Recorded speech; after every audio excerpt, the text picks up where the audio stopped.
ध्यान योग, अष्टांग योग या फिर उससे पहले पांचवा क्या था? कर्म योग इन परफेक्शन, है ना। और उससे पहले क्या था? दिव्य ज्ञान। उससे पहले क्या था? कर्म योग इन प्रैक्टिस। और उससे पहले गीता का साथ। और उससे पहले सेटिंग द सीन, है ना। तो हम 9वें अध्याय पे आ गए हैं। 6ठे अध्याय तलक जो है वो क्या है? कर्म योग कहलाता है। 7वें अध्याय से लेके 12वें अध्याय तक क्या कहलाता है? भक्ति योग।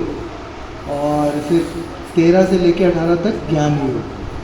तो अभी हम भक्ति योग के बिल्कुल बीच में हैं। तो कहते हैं ना 6 अध्याय इधर 6 अध्याय इधर। तो कहते हैं बर्गर, रुक्मिणी कृष्ण महाराज कहते थे कि बर्गर के ऊपर ब्रेड होती है, नीचे ब्रेड होती है, लेकिन माल कहाँ होता है? मतलब जो बढ़िया चीज़ खाने वाली होती है, टिक्की और सैलड और सॉसेस, वो सब बीच में रहता है। तो अब उसके भी बीच में दो चैप्टर इधर हो गए हैं भक्ति योग में।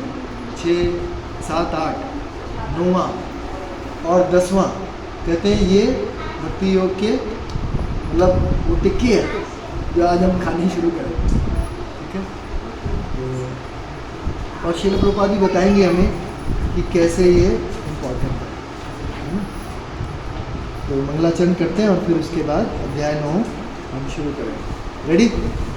ओम अज्ञानतिमिरन्धस्य ज्ञानञ्जनशलाकया चक्षुरुन्मिलितं येन तस्मै श्रीगुरुवे नमः।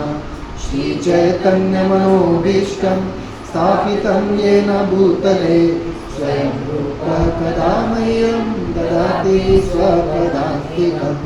वन्देऽहं श्रीगुरुः श्रीयुतपदकमलं श्रीगुरुं वैष्णवांश्च श्रीरूपं साग्रजातं सहगणरघुनाथान्वितं तं सजीवं साद्वैतं सावधूतं हरिजनसहितं कृष्णचैतन्यदेवं श्रीराधा कृष्णपादान् सहगणललिता श्रीशाखान्वितांश्च। हे कृष्ण करुणा सिंधु दीनबंधो जगत्पते गोपेश गोपिका कांत राधा कांत नमोस्तुते। तप्त कांचन गौरांगी राधे वृंदावनेश्वरी विश्वानुसुते देवी प्रणमामि हरिप्रिये। वाञ्छाकल्पतरुभ्यश्च कृपा सिन्धुभ्येव च पतितानां पावनेभ्यो वैष्णवेभ्यो नमो नमः। जय श्री कृष्ण चैतन्य प्रभो नित्यानंद श्री अद्वैत गदाधर श्रीवासादि गौरभक्तवृंद। हरे कृष्णा कृष्णा कृष्णा हरे हरे, हरे राम राम राम हरे हरे। नमो विष्णुपादाय कृष्णप्रेष्ठाय भूतले श्रीमते भक्तिवेदांत स्वामिनिति नामिने। नमस्ते सारस्वती देवे गौरवाणी प्रचारिणे निर्विशेष शून्यवादी पाश्चात्य देशकारिणी।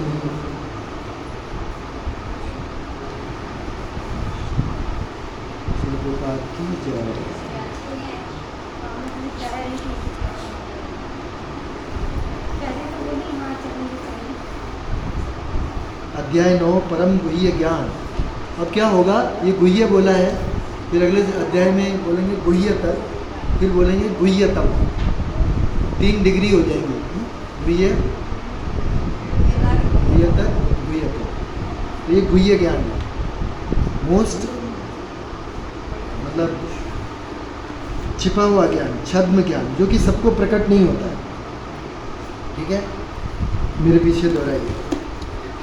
तो पहले थोड़ी सी भूमिका देता हूँ। पिछले अध्याय में भगवान ने किस चीज़ का आंसर किया था?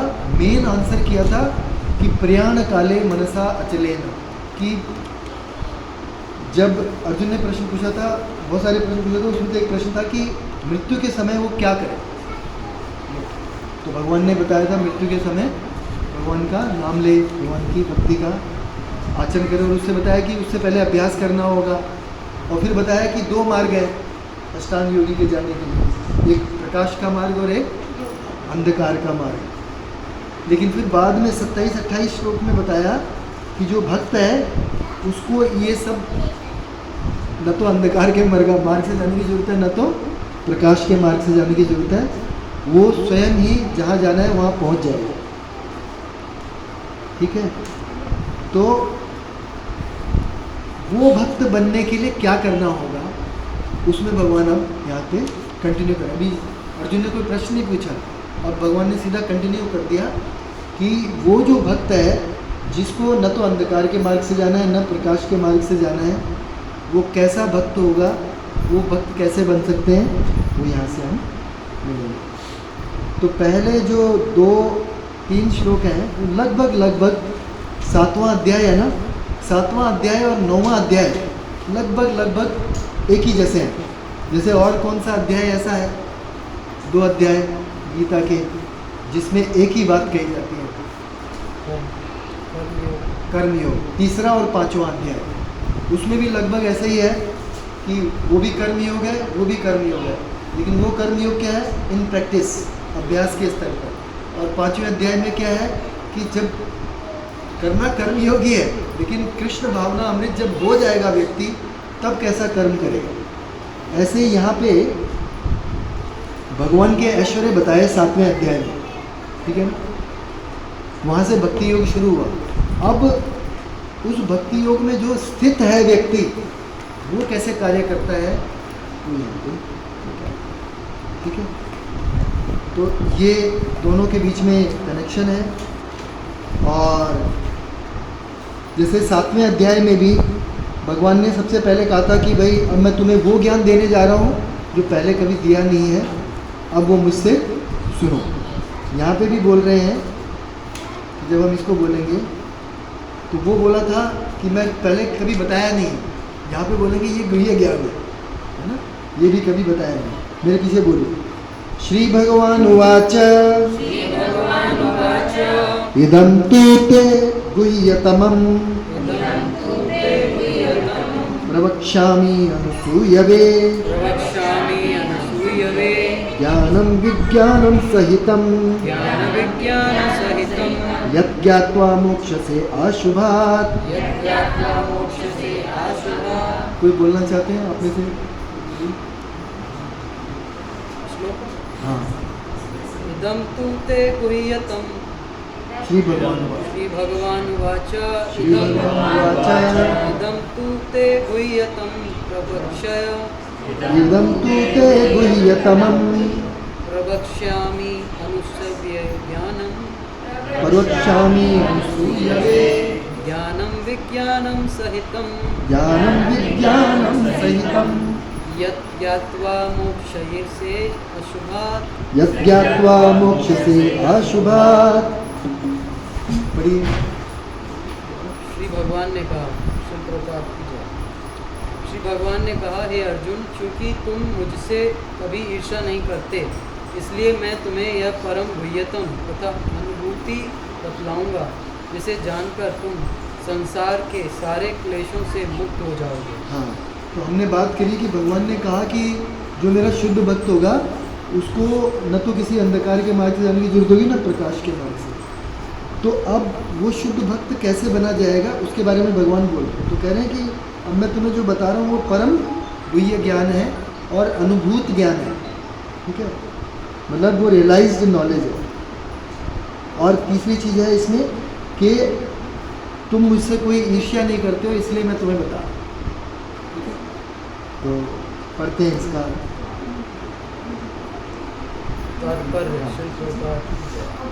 जो जो भक्त भगवान के विषय में अधिकाधिक सुनता है, त्यों त्यों वह आत्म प्रकाशित होता जाता है। यह श्रवण विधि श्रीमद् भागवतम में इस प्रकार अनुमोदित है। भगवान के संदेश शक्तियों से पूरित होते हैं, जिनकी अनुभूति तभी होती है जब भक्त भक्तजन भगवान संबंधी कथाओं की परस्पर चर्चा करते हैं। इसे मनोधर्मियों या विद्वानों के सानिध्य में नहीं प्राप्त किया जा सकता, क्योंकि यह अनुभूत ज्ञान विज्ञान है। हाँ, अभी देखिए, भगवान के संदेश शक्तियों से पूरित होते हैं। तो कैसे पूरित होते हैं? जब कोई, जैसे बोलते हैं ना कि किसी उन्नत भक्त से सुनना चाहिए, तो वो जो उन्नत भक्त होता है उसके अंदर क्या होता है? भगवान की जो 3 शक्तियाँ होती हैं, एक आह्लादनी शक्ति होती है जो कि मतलब राधा रानी का स्वयं रूप है, और एक संवित शक्ति होती है जो कि ज्ञान शक्ति होती है, और एक चित्त शक्ति होती है जो कि एटर्निटी का को प्रकाशित करती है। तो ये तीनों शक्तियाँ जो भगवान की हैं, उस भक्त से जब हम सुनते हैं तो वो तीनों शक्तियाँ हमारे अंदर भी ट्रांसफर हो सकती हैं। कहते हैं अगर हम किसी भक्त के बारे में अगर सोच भी लें तो उसकी 1/16 भक्ति का हिस्सा हमारे अंदर आता है ना। तो इसलिए श्रवण करना बहुत इम्पोर्टेंट है। तो यहाँ पे भी भगवान कह रहे हैं कि भैया मेरे से पहले सुनो। तो अगर वो शक्ति हमें चाहिए, वो आह्लादनी शक्ति चाहिए, वो संवित शक्ति चाहिए, ज्ञान शक्ति चाहिए, वो चित्त शक्ति चाहिए, तो क्या करना पड़ेगा? श्रवण करना। और वो श्रवण कैसा होगा? जब हम किसी ऐसे भक्त से सुनते हैं जिसने उसको अनुभूत किया है। अनुभूत किया मतलब क्या है? ऐसा नहीं है कि खाली टीचर आया, उसने पढ़ाया और बस ये अपने घर जाओ। वो साथ में बताएगा कि कैसे वो अपने जीवन में इस ज्ञान का प्रयोग कर रहे हैं। श्रील प्रभुपाद बोलते हैं, आगे बताएंगे शायद, हाँ, कि आगे बताएंगे कि हाँ, जैसे आप 3 लाइन आगे जाइए, कृष्ण की चर्चा अत्यंत शक्तिशाली है। मिल गया? यदि सौभाग्यवश किसी को ऐसी संगति प्राप्त हो जाए, कैसी? जिससे ये कृष्ण चर्चा कर सकें, तो वह इस ज्ञान को आत्मसात करे, तो वह आत्म साक्षात्कार के दिशा में प्रगति अवश्य करेगा। और 9वें अध्याय में उसे परम गुह्य बातें बताते हैं जिन्हें उनके पूर्व उन्होंने अन्य किसी से प्रकट नहीं किया है। ठीक है? तो वो शक्तियाँ, चित्त शक्ति जो है, संवित शक्ति और आह्लादिनी शक्ति, जितनी भी भगवानी शक्ति है ना, भगवान की कितनी शक्ति है वैसे बताओ? कितनी सारी शक्तियाँ हैं भगवान की? अनंत शक्तियाँ। भगवान अनंत है, उन्हीं शक्तियाँ में अनंत है, लेकिन वो सारी शक्तियाँ जो है इन 3 चीज़ों में डिवाइड की जा सकती है। जैसे आह्लादिनी शक्ति, भगवान को आनंद प्रदान करने वाली शक्ति, तो उसकी जो अधिष्ठात्री देवी हैं वो कौन है? श्रीमती राधा रानी। ऐसे ही चित्त शक्ति है, और जिसको बोलते हैं कि ज्ञान शक्ति, और ऐसे ही फिर एटर्निटी, संवित हो गई ज्ञान, और चित्त शक्ति हो गई मतलब जो एटर्निटी है, मतलब हमेशा जो रहे, शाश्वत रहने वाली। संवित शक्ति कौन होती है मैं भूल रहा हूँ, और चित्त शक्ति भी कौन? चित्त शक्ति होते हैं बलराम जी। चित्त शक्ति नहीं, ज्ञान शक्ति। हाँ, ज्ञान शक्ति। और संवित शक्ति कौन होती है? मेरे को याद आ जाएगा तो मैं बताऊंगा, है ना? तो ऐसे है। तो ये तीनों शक्तियाँ भगवान की हमारे अंदर भी ट्रांसफर हो सकती है। ठीक है, आगे पढ़िए ये वाले भगवद गीता का प्रथम। भगवद गीता का प्रथम अध्याय शेष ग्रंथ की भूमिका जैसे है। द्वितीय तथा तृतीय अध्याय में जिस आध्यात्मिक ज्ञान का वर्णन हुआ है वह गुह्य कहा गया है। 7वें तथा 8वें अध्याय में जिन विषयों की विवेचना हुई है वे भक्ति से संबंधित हैं और कृष्ण भावनामृत पर प्रकाश डालने के कारण गुह्यतर कहे गए हैं, किंतु 9वें अध्याय में तो अनन्य शुद्ध भक्ति का ही वर्णन हुआ है। फलस्वरूप यह परम गुह्य कहा गया है। जिसे कृष्ण का यह परम गुह्य ज्ञान प्राप्त है वह दिव्य पुरुष है। अतः संसार में रहते हुए भी उसे भौतिक क्लेश नहीं सताते। अब देखो जैसे छठे अध्याय में ध्यान योग बताया, उससे पहले कर्म योग बताया, फिर अभी 7वें और 8वें अध्याय में ऐश्वर्य बताया, और कैसे षटचक्र योग से व्यक्ति या तो प्रकाश के मार्ग से जा सकता है या अंधकार के मार्ग से जा सकता है। लेकिन कह रहे हैं 9वें अध्याय में केवल भक्ति के बारे में ही वर्णन होगा, कोई और बात नहीं बताएगा, न तो कर्म योग, न ज्ञान योग, न ध्यान योग। ठीक है, और इस भक्ति रसामृत सिंधु। हाँ, इसको रह लेते हैं, बहुत रेलेवेंट नहीं है। अब यहाँ से पढ़िए, इदम ज्ञानम। कोई माता जी पढ़िए, लंबे लंबे है ना, पढ़िए सुषमा माता जी। इदम ज्ञानम, नेक्स्ट पैराग्राफ।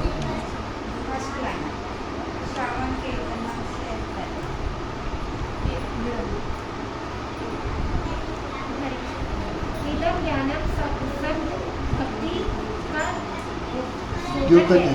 अभी देखिए इससे था ना, इदम तू ते गुह्यतम ज्ञानम विज्ञानम, तो कह रहे हैं ये जो ज्ञान बता रहे हैं ये किसके लिए यूज हुआ है, किसके लिए यूज हुआ है विज्ञान यहाँ पे? शुद्ध भक्ति। जो 9 प्रकार की होती है, श्रवण, कीर्तन, स्मरण, पाठ, सेवक, अर्चना, वंदना, दास्य, साख्य तथा आत्मसमर्पण। आपको कोई पूछे कि भक्ति क्या होती है, क्या कहोगे? तो आप उसे बताओ कि हम उसमें श्रवण करते हैं, कीर्तन करते हैं, भगवान का स्मरण करते हैं, अर्चना, वंदना, दास्यम, साख्यम, आत्मनिवेदन, ये भक्ति के 9 अंग हैं, इससे भक्ति की जाती है।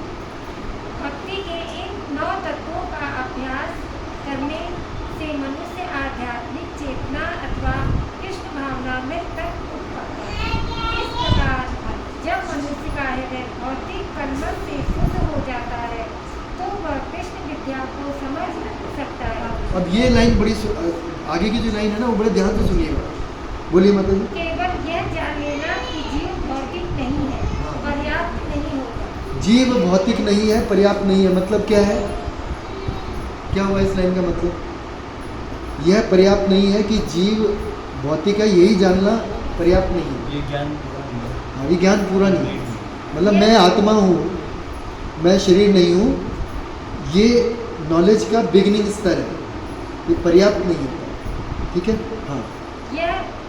यह तो आत्मानुभूति का शुभारंभ हो सकता है, किंतु उस मनुष्य को शरीर के कार्यों तथा उस भक्त को आध्यात्मिक कार्यों के अंतर को समझना होगा, जो यह जानता है कि वह शरीर नहीं है। हाँ, मतलब क्या हुआ इस लाइन का, कि हमें ऐसे भक्त को देखना होगा जो ये जानता है कि मैं ये शरीर नहीं हूँ, और फिर वो ये जानना होगा कि वो कैसे भक्ति के कार्य करें।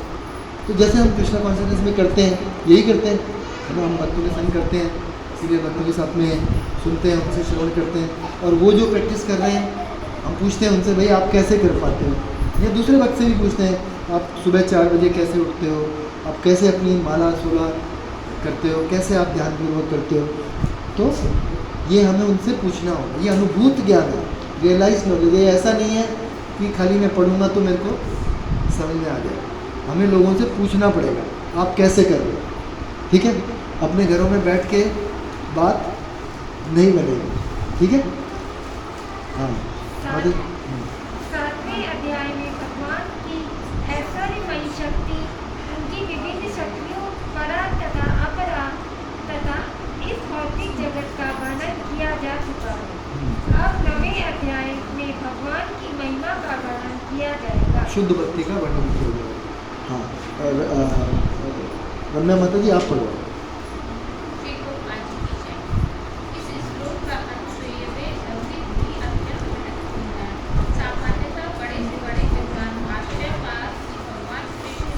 सुनिए सुनिए, जोर से बोलिए माता जी। लो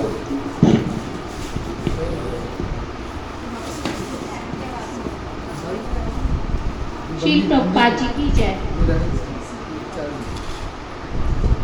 इस श्लोक का अनुसूयवे शब्द भी अत्यंत महत्वपूर्ण है।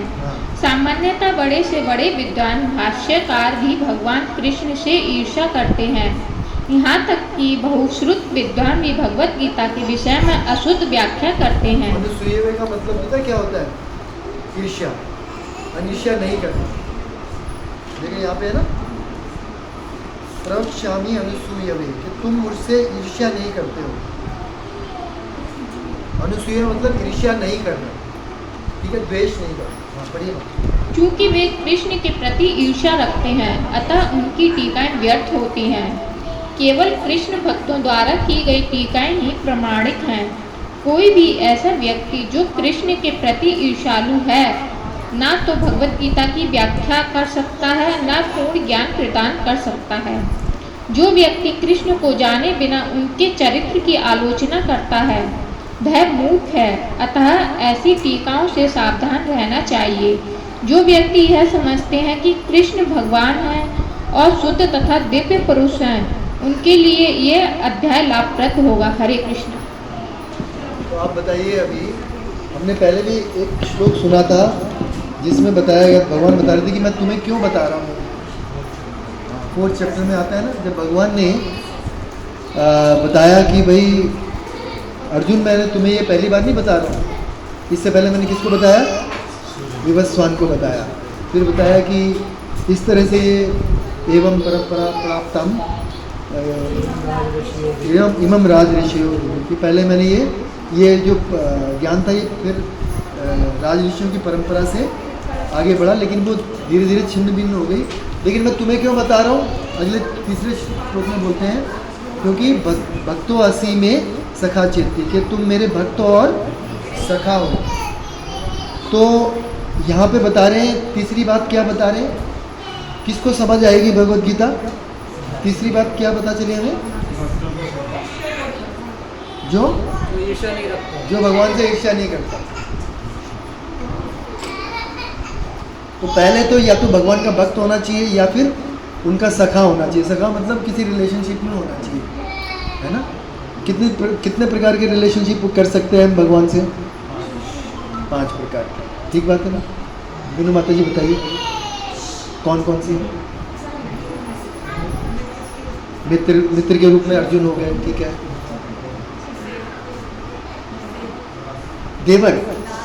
सेवक के रूप में, अच्छा। दास के रूप में, हाँ ठीक बात है, हाँ। शांत रूप में कर सकते हैं। और बताइए, अच्छा कोई और बताइए। शांत दास से हो गया, साख्य हो गया, वात्सल्य, कौन बोला है? हाँ वात्सल्य, और हाँ माधुर्य। तो 5 प्रकार के रिलेशन में, या फिर मान लो कोई रिलेशनशिप में नहीं है तो उसे ईर्ष्या नहीं करनी चाहिए। ज़्यादातर बाहर के लोगों को देखते हैं ना, वो ईर्ष्या करते हैं कृष्ण,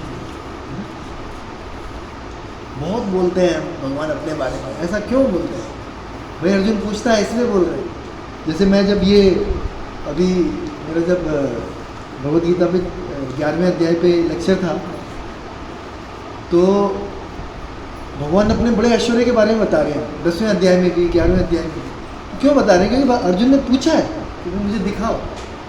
ऐसा नहीं है कि उन्होंने अपनी बड़ाई करने के लिए दिखाया। ठीक बात है। तो 3 बातें होंगी। नेक्स्ट मेरे पीछे दोहराइए। राज विद्या राजगुह्यम पवित्रम इदम उत्तमम प्रत्यक्षा अवगमम धर्म्यम सुसुखम कर्तुम अव्ययम। कोई माता जी पढ़िए। नेक्स्ट किसकी बारी है जिन्होंने नहीं पढ़ा? हाँ नंदिनी वाली, हाँ माइक। हरे कृष्ण। श्री भगवान की जय। यह ज्ञान सब विद्याओं का राजा है, जो समस्त रहस्यों में सर्वाधिक गोपनीय है। यह परम शुद्ध है, और क्योंकि यह आत्मा की प्रत्यक्ष अनुभूति कराने वाला है, अतः यह धर्म का सिद्धांत है। यह अविनाशी है और अत्यंत सुखपूर्वक संपन्न किया जाता है।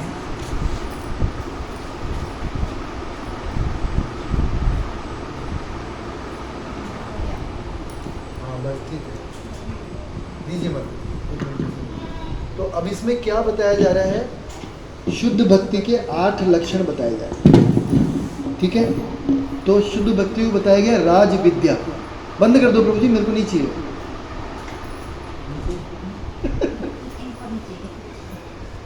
राज विद्या मतलब जैसे विद्या होती है, उसमें से भी राज, जैसे नागरिक होते हैं तो राजा विशेष होता है ना, ऐसे ही विद्याओं में राज विद्या है, ठीक है, टॉप मोस्ट विद्या है,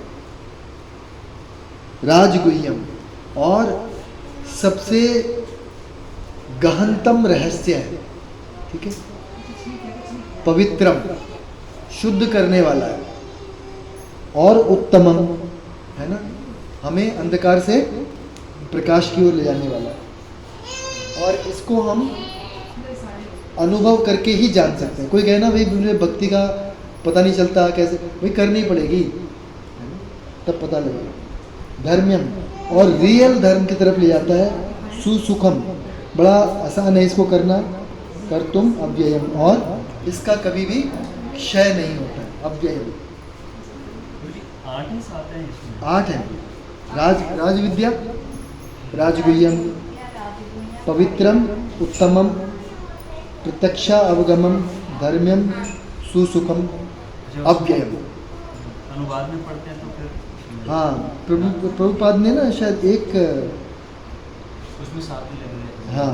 पढ़ने में राजा है, गोपनीय है, शुद्ध है, उत्तम नहीं आया शायद। प्रत्यक्ष अनुभूति कराने वाला 4, धर्म का सिद्धांत, धर्म का सिद्धांत है, अविनाशी है, अव्यय, अव्यय नहीं बताया, अविनाशी आ गया ना अव्यय। हाँ, उत्तमम नहीं आया, लेकिन श्रील प्रभुपाद अपने तात्पर्य में इन 8 बातों को बताएंगे, ठीक है? हाँ, ट्रांसलेशन में, ठीक है। तो इसको हम कैसे करेंगे, कैसे करोगे बताओ? ये जो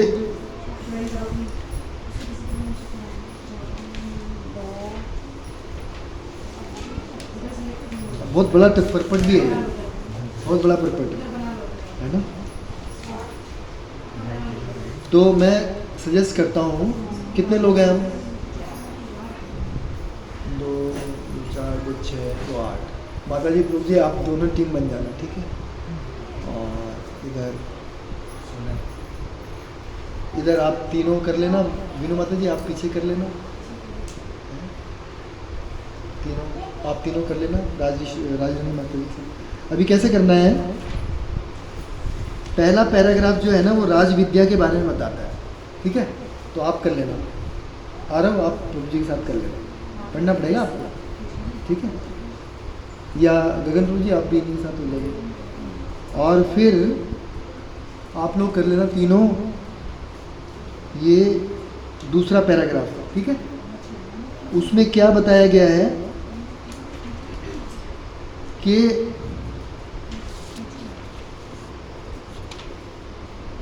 मतलब अब आपने ढूंढना है क्या बताया है इसमें, ठीक है? यही आपका काम है। हमें ये करना बिल्कुल। आपने राज विद्या के बारे में बताना, कैसे राज विद्या, ठीक है?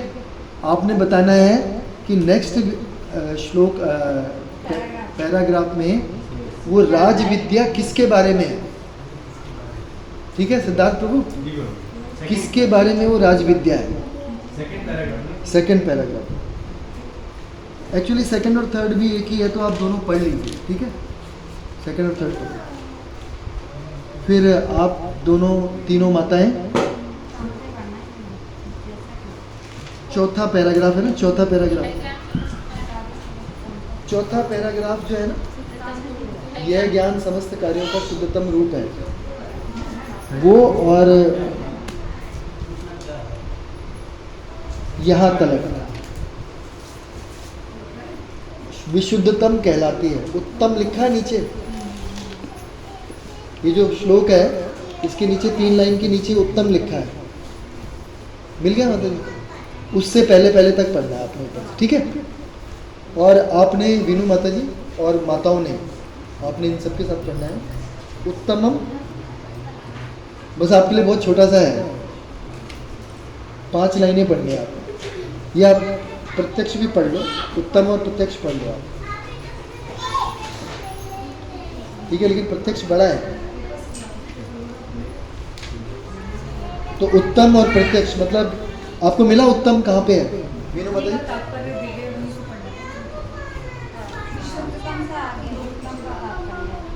हाँ, उत्तम मिला आपको? उत्तम का अर्थ बहुत उत्तम, हाँ यहाँ से पढ़ना, बिल्कुल सही। और अगला पैराग्राफ भी पढ़ना है आपने, ठीक है। ये 2 पैराग्राफ आपने पढ़ने हैं, उत्तम और प्रत्यक्ष आपने इंट्रोड्यूस कर लेना, और आपने माताओं इनके साथ पढ़ना है आपने माताओं, और आप लोग पढ़ लीजिएगा कि ये कैसे प्रत्यक्ष है। तो जो वेदांत सूत्र 3.2.26, ठीक है, मिल गया यहाँ से लेके, और धर्म्यम का अर्थ है यहाँ उससे पहले पढ़ो, ठीक है। अनुभूति है तक पढ़ो,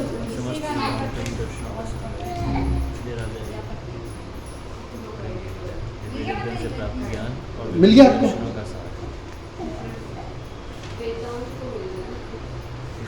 वेदांत सूत्र मिल गया?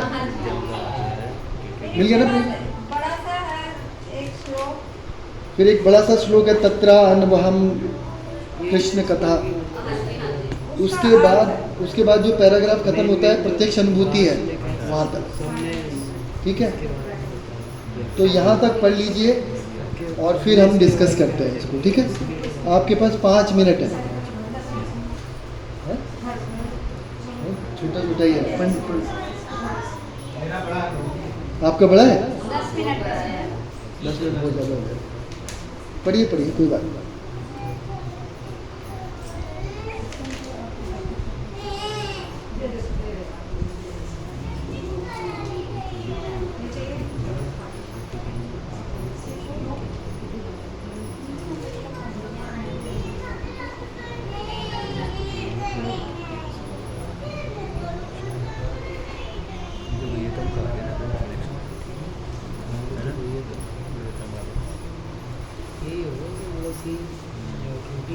आप थोड़ा सा ना शिव प्रभु जी के साथ भी डिस्कस कर लेना। प्रभु जी आप थोड़ा आपस में डिस्कस कर लेना, ठीक है, क्या बोला जा रहा है।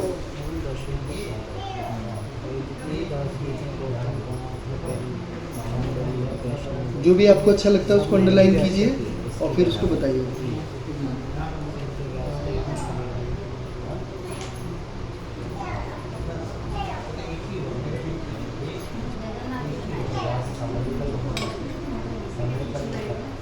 अच्छा,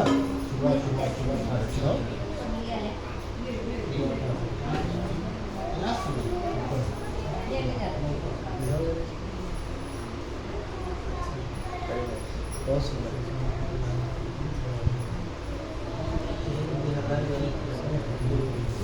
जगन्नाथ जी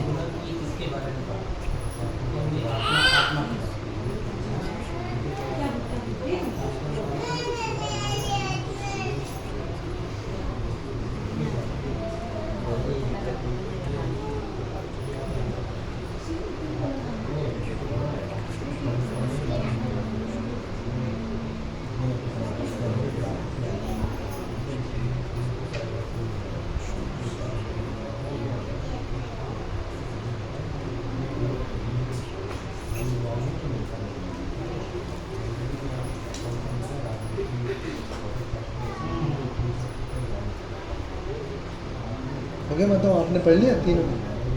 थोड़ा आप एक दूसरे को बताइए क्या इसमें विशेष है, मैं पूछूंगा।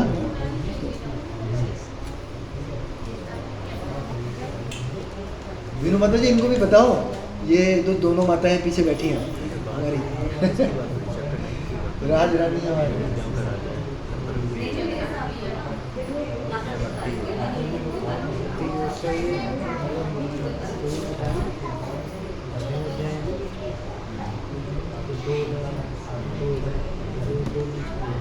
दृष्टि इसके लिए कुछ लाई नहीं, बेचारी बोर हो गई।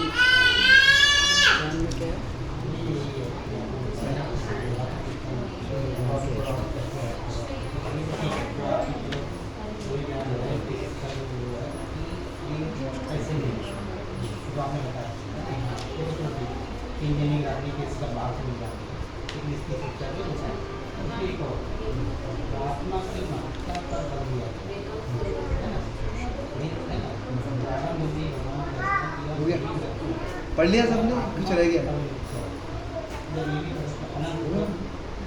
प्रभु साहब डिस्कस करो, प्रभु जी को बताओ प्रभु जी भी बताया, थोड़ा आपस में डिस्कस करो।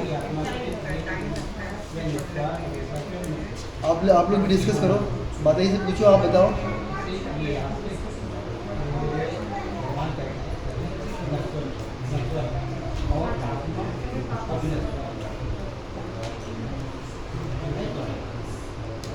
कोर्ट में बनाया भगवान ने ये वाला सारा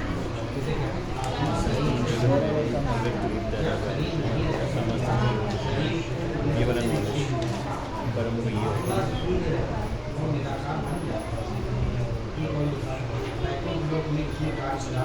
यूनो माता जी हो गया या बाकी है कुछ अभी?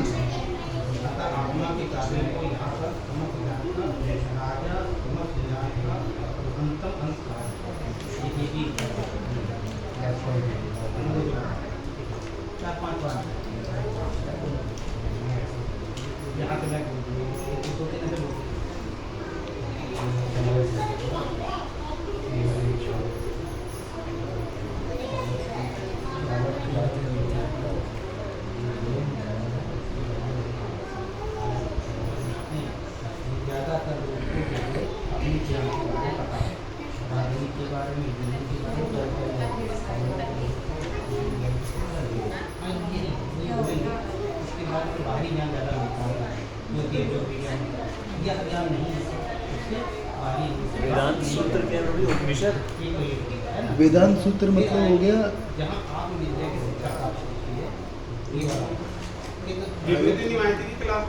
वो 7 वाली है। नीचे लिखा होगा, अगर लिखी होगी उसमें, जहाँ पे एक वाइट बोर्ड है उसमें लिखा होगा, फिर फ़ोन कर लीजिएगा। हमें नहीं आइडिया है कुछ।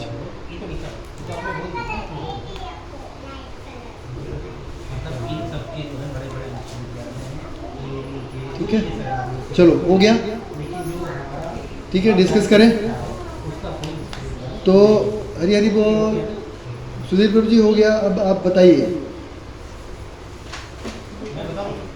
नहीं, मैं पूछूंगा। तो शुद्ध भक्ति के 8 लक्षणों में हमने लगभग 5 पढ़ लिए हैं। ठीक है ना? राजविद्या, राजगुह्यम, पवित्रम, उत्तमम, प्रत्यक्ष तक पढ़ लिया है ना। तो बताइए कि ये जो राज विद्या है, इसको राज विद्या क्यों कहते हैं, बताइए। क्योंकि ये पूर्ववर्ती समस्त दार्शनिक सिद्धांतों, मतलब सबने इस पर टिप्पणी की है। ओके, अच्छा, भगवद गीता पे सबका इस अध्याय पे। हाँ, दर्शन, और मतलब ये सबका सार है, सारे दर्शनों का सार। हाँ, मतलब क्या है, श्रील प्रभुपाद लिखते भी हैं उसमें कि बहुत सारा हमारा साहित्य है, वेद है, पुराण है, जो भी है, उसका सार क्या है, भगवद गीता। भगवद गीता का सार क्या है, 9वां और 10वां अध्याय। तो कह रहे हैं ये राज विद्या, मतलब टॉप मोस्ट विद्या है।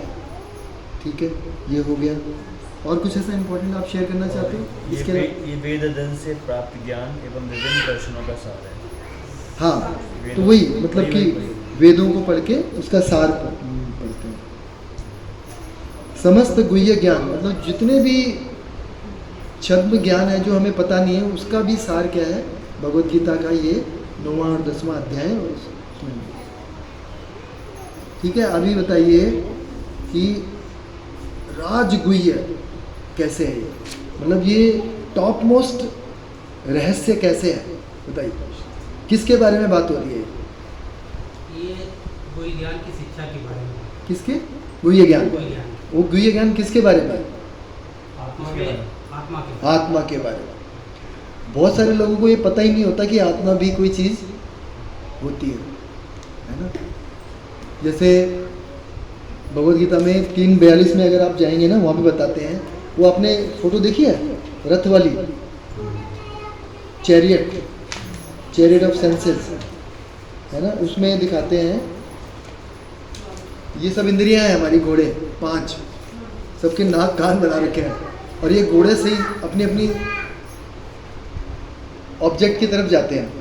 नाक को कुछ अच्छा सूंघना है, कान को कुछ अच्छा सुनना है, जीभ को कुछ अच्छा टेस्ट करना है, और क्या है, त्वचा को कुछ अच्छा स्पर्श करना है, नाक को सूंघना है, और क्या रह गया, बस हो गया ना 5। तो ये 5 प्रकार के घोड़े हैं जो कि अगर कंट्रोल में नहीं होंगे तो क्या होगा, मुश्किल हो जाएगी।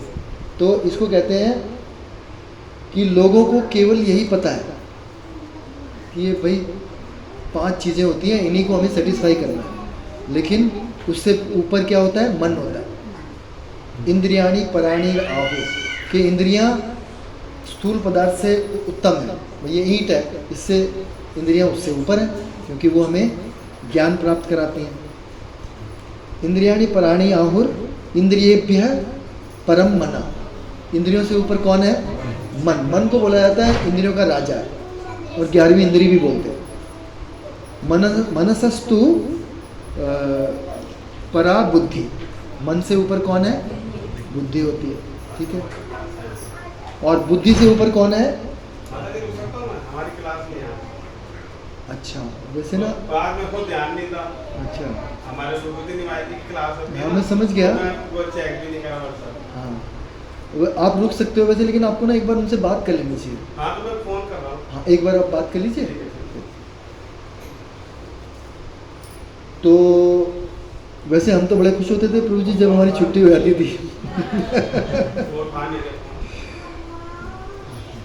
तो बुद्धि, अब देखो आप देखो, ये 5 घोड़े हैं, ये लगाम मन है, लगाम को बुद्धि ने पकड़ रखा है, और जो आत्मा है पीछे बड़ी परेशान सी है बेचारी, कहाँ ले जा रहे हैं मेरे को ये, है ना, क्योंकि 5 घोड़े अपनी अपनी दिशा में जाने की कोशिश कर रहे हैं। तो अगर ये बुद्धि कंट्रोल्ड है और बुद्धि ने लगाम मन को अच्छा कंट्रोल किया हुआ है, तो फिर हमारी यात्रा भगवत धाम की ओर निश्चित है, नहीं तो बड़ा मुश्किल, फिर पता नहीं कहाँ कहाँ जाएंगे, है ना। तो ये था, तो आत्मा को श्रील प्रभुपाद ने जब MIT इंस्टीट्यूट में गए तो वहाँ पे लेक्चर दिया, और आप ढूंढ भी सकते हो, मिलता है। श्रील प्रभुपाद बोल रहे हैं कि डायरेक्ट नहीं बोला उनको कि तुम्हारे यहाँ, बोला कि इस सारे संसार में ना there are many departments of technology. MIT को बोल रहे हैं, मैसाचुसेट्स इंस्टीट्यूट ऑफ टेक्नोलॉजी को बोल रहे हैं, इस संसार में बहुत सारे डिपार्टमेंट हैं ज्ञान के, लेकिन ऐसा कोई डिपार्टमेंट नहीं है जिसमें आत्मा की टेक्नोलॉजी के बारे में बताए, और ये भी एक साइंस है, चलो वो बात बताते हैं। और सही बात है, जब हम समझते हैं ना इसके बारे में तो पता चलता है टेक्नोलॉजी है, और बहुत से लोगों को नहीं पता है ना। तो उस तरह से ठीक बात है। तो आत्मा के बारे में बात हो रही है। उसके बाद क्या था पैरा, कुछ और आप शेयर करना चाहते हो आत्मा के बारे में, और क्या बताया है इसमें?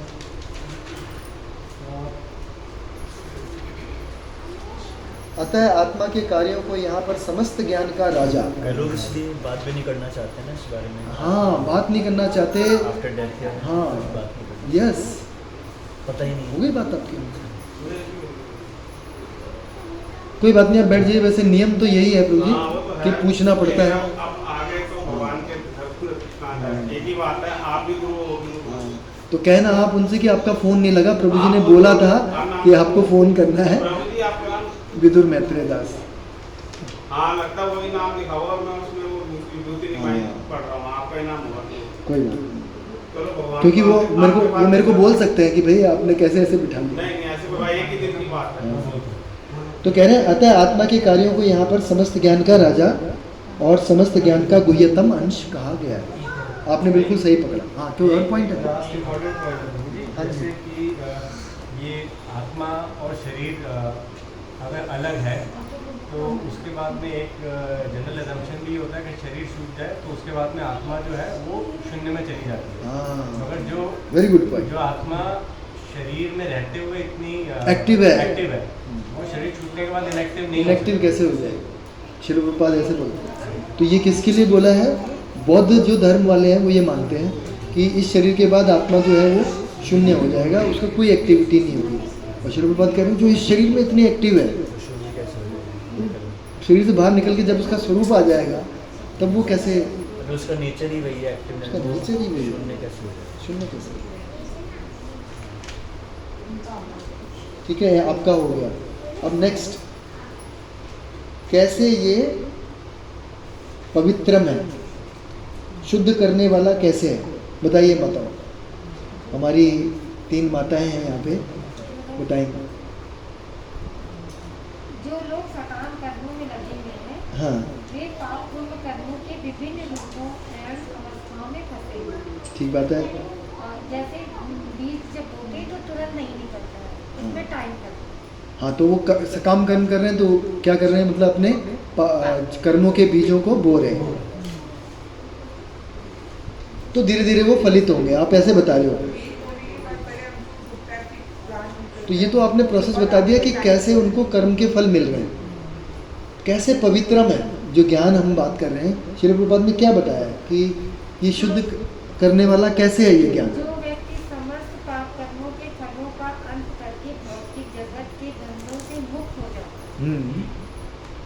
जो लोग भगवत भक्ति में लगे हुए वे समस्त पाप कर्मों से मुक्त हो जाते हैं। हाँ ये है इसका कि कैसे भक्ति ही पवित्रम है। अब ये देखो, ये आपने ये श्लोक पढ़ा होगा ना, अप्रारब्ध फलम पापम कूटम बीजम फलोन्मखम क्रमणेव प्रलीयते विष्णु भक्तिर आत्मा नाम। कैसे होता है ये प्रोसेस बताया है शुद्धिकरण का। ये पहले भी हम एक बार बात कर चुके हैं। तो सबसे पहले बताया है कि पापम, तो सबसे पहले पाप कैसे करता है आदमी, ये मैकेनिज्म समझते हैं। पाप कई प्रकार के होते हैं प्रभु जी। हैं? जैसे पाप कई प्रकार के होते नहीं नहीं, पाप क्यों करता है, मैंने प्रश्न ये पूछा है। अपने स्वार्थ के लिए। हाँ, वो स्वार्थ क्यों आता है, मैं मेरी जो इच्छाएं हैं भोगने की वो पूरी हो जाए, वो पूरी हो ये जाए। गलत काम क्यों आती है वो इच्छा? मैं शरीर हूँ, इसका मतलब क्या है? मैं कुछ भोगना चाहता हूँ, मुझे ये इच्छा चाहिए। नहीं नहीं, माता जी ने क्लोज है।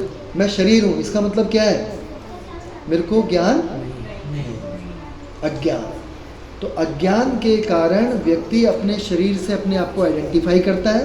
वो समझता है मैं ये शरीर ही हूँ, आत्मा नहीं हूँ। हमने जैसे बात करी ना, मैं आत्मा नहीं हूँ, मैं ये शरीर हूँ। अब इस शरीर की जो इंद्रियां हैं उनको एंजॉय करने के लिए जो चाहिए वो मैं इसे दूँ। अच्छा खाना, अच्छा सूंघना, अच्छा सुनना, अच्छा टेस्ट, अच्छा टच, बस ये चीज़।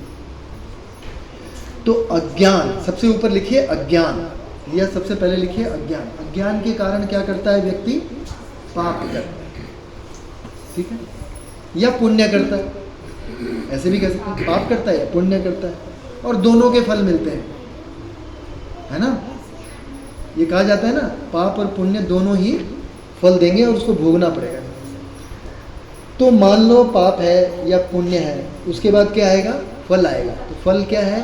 दो चीज़ें लिखिए, ऐसे एक लाइन बनाइए, वहाँ पे लिखिए प्रारब्ध और एक तरफ लिखिए अप्रारब्ध। प्रारब्ध क्या हो गया? जो हमें फलित हो गया, फलोन्मुखम हो गया, ठीक है। ये बड़ा समझने की बात है। फलित हो गया प्रारब्ध। जैसे मेरा ये रंग है, मेरा नाक ऐसा है, मैं ऐसे बोल रहा हूँ, है ना। मेरी कितनी एजुकेशन है, मेरे को कैसी पत्नी मिली है, मेरे को कैसे बच्चे मिले, ये सब क्या है? हमारा प्रारब्ध। और अप्रारब्ध क्या है? जो अभी तक प्रकट नहीं हुआ है। जैसे बीज बोते हैं, ठीक है, तो पहले साल मैंने बीज बोया था, उसकी फसल आ गई, मैंने कुठार में रख दिया, सबसे नीचे चला गया। फिर वो मान लो बहुत अच्छा नहीं हुआ बीज, वो धान्य बोलते हैं हमारे यहाँ, वो धान्य अच्छा नहीं हुआ, तो आपके कुठार में सबसे नीचे चला गया। अगले साल फिर आपने लिया, उस साल बहुत अच्छी फसल हुई, आपने डाला, लेकिन उस कुठार के नीचे छेद है, तो सबसे पहले कौन सा आएगा? खराब वाला आएगा। तो कहते हैं ना, लोग कहते हैं ना, मेरे साथ ऐसा बुरा क्यों हो रहा है? क्योंकि आपके पुराने कर्म हैं, उनका फल अभी मिल रहा है। या फिर कोई कहते ना, ये कितना दुष्ट है, सारे उल्टे सीधे काम कर रहा है, लेकिन गाड़ियों में घूम रहा है, इतना मान सम्मान है इसका। क्यों? क्योंकि उसका अच्छा वाला अन्न बोया हुआ नीचे आ गया है ना। समझ रहे हो बात को? तो प्रारब्ध मतलब जो हमें आज जो भी हमें मिल रखा है, ये प्रारब्ध है। सुख या दुख, पत्नी, बच्चे, सास, ससुर, ननद, भाई, बहन, दोस्त, भक्त ये भी प्रारब्ध है, लेकिन इस प्रारब्ध को हम भक्ति में परिवर्तित कर सकते।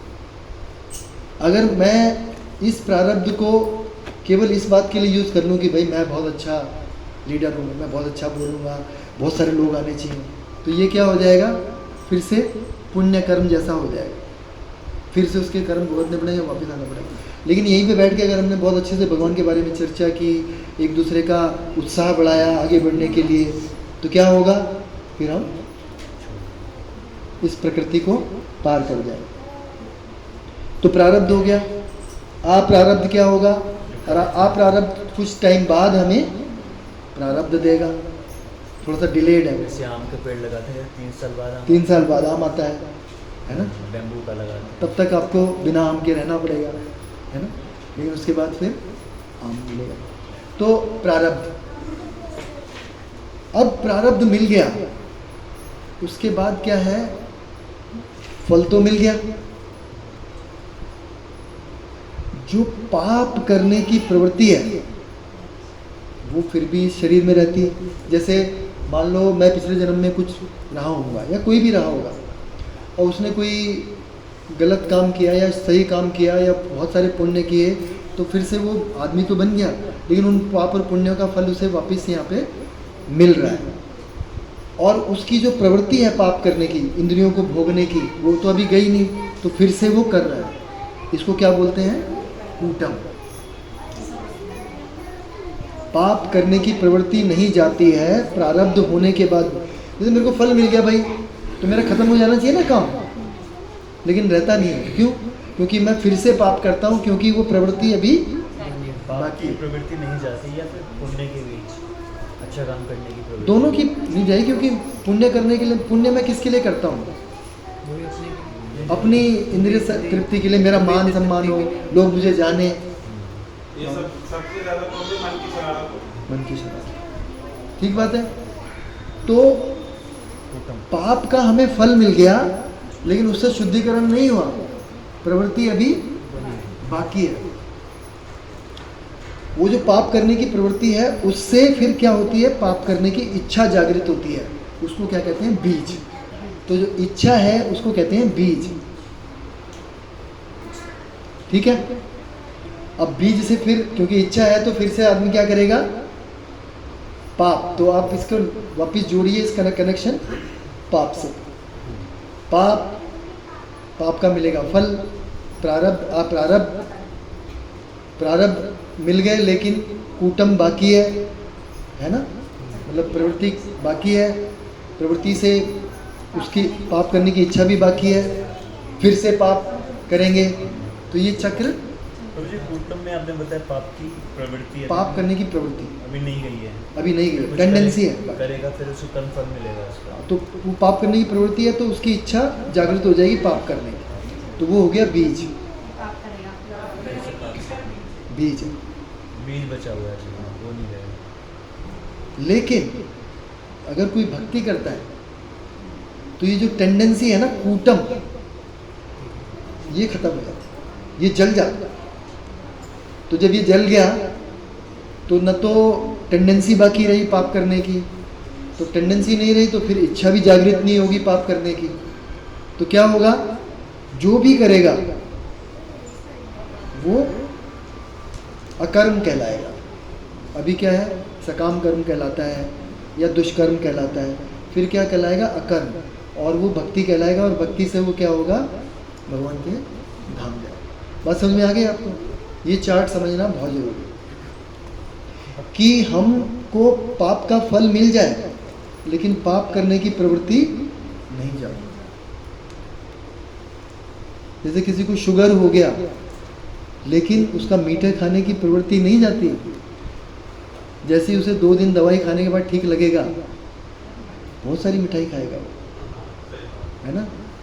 अच्छा आज खा लेता हूँ, कोई बात नहीं, कल देखी जाएगी, है ना, दवाई खा लूँगा या तो इस तरह से भक्ति से शुद्ध है, तो पवित्रम है भक्ति, इसलिए ये बताया गया था यहाँ। तो ये भक्ति से कूटम वाले डिस्ट्रॉय होगा, कूटम से आगे का हमारा कनेक्शन खत्म हो जाता है। अच्छा, और प्रारब्ध अप्रारब्ध वो भी प्रारब्ध अप्रारब्ध तो हमें मिल ही गए भाई। पिछले जन्म में जो किया था वो इनका फल अभी मिल रहा है। अब जो करेंगे वो हमने संचित नहीं किया, हमने ठेके में डाला ही नहीं कोई अन्न, तो अब आएगा ही नहीं कुछ। तो शरीर के बाद खत्म होगा। हाँ, तो फिर हमारा नेक्स्ट बर्थ कोई होगा ही नहीं, क्योंकि फिर कोई इच्छा रही नहीं पाप करने की।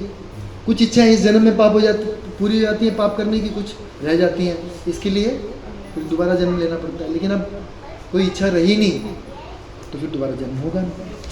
ठीक है, तो पवित्रम है। और उत्तम किसका था? उत्तम वीणु माता जी है ना।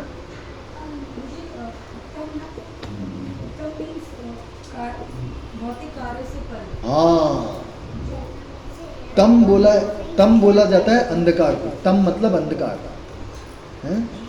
एक वैदिक श्लोक भी है ना जो योगाभ्यास वाले बोलते हैं, तमसो माँ ज्योतिर्गमा, कि अंधकार से हमें ज्योति की तरफ जाना होता है। तो तम और ऊ लगा देते हैं तो उससे परे, तो इस भौतिक जगत को तम भी बोलते हैं। अंधकार है ये, कहते हैं ना स्वप्न है भौतिक जगत। तो उससे परे क्या है? वो भक्ति है। तो इसमें हम जो भी एक्टिविटी, जैसे हम ये श्रवण कीर्तन कर रहे हैं, तो ये क्या है? हाँ, ये भौतिक नहीं है। जैसे मान लो कोई गाना सुन रहा हो, वो कहे भाई तुम लेक्चर सुन रहे हो, मैं गाना सुन रहा हूँ। जैसे आप यूट्यूब पे मान लो कोई ब्रह्म संहिता सुन रहे हो और कोई कहे कि मैं तो गाना सुन रहा हूँ, ये दोनों चीज़ें एक हैं। जो ब्रह्म संहिता सुन रहा है वो भक्ति कर रहा है, वो इस जगत से परे की चीज़ है। और ऐसे भी बोल सकते हैं वो इसको इस जगत से परे ले जाएगा। लेकिन गाना सुनना उसको कहाँ ले जाएगा? इसी जगत के निचले लोकों में, है ना। क्यों? क्योंकि उसकी इच्छा जारी रहेगी, पाप करने की इच्छा जारी रहेगी। तो फिर क्या करेगा? फिर से पाप पे आ जाएगा। पाप करेगा तो फिर प्रारब्ध अप्रारब्ध कूटम प्रवृत्ति जारी रहेगी, फिर इच्छा भी बनी रहेगी, फिर पाप करेगा। इसी चक्र में फंसा रहेगा। पापम कूटम बीजम पापम, हाँ, पापम प्रारब्ध अप्रारब्ध कूटम बीजम फलम, ऐसे करते करते पापम फलम कूटम बीजम पापम, ऐसे। फलम हो गया मतलब प्रारब्ध अप्रारब्ध। ठीक है, तो पवित्रम है। कुछ और माता जी आप?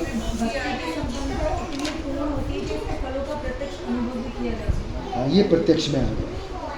तो अब जो जैसे हम भक्ति कर रहे हैं, जैसे हम हरे कृष्णा मंत्र करते हैं, तो श्रील प्रभुपाद कह रहे हैं कि ये स्वयं से अनुभव करने वाली चीज़ और होती भी है। ये ऐसा नहीं है कि कोई कहे कि भाई मुझे दिखाओ भक्ति का क्या लाभ होता है।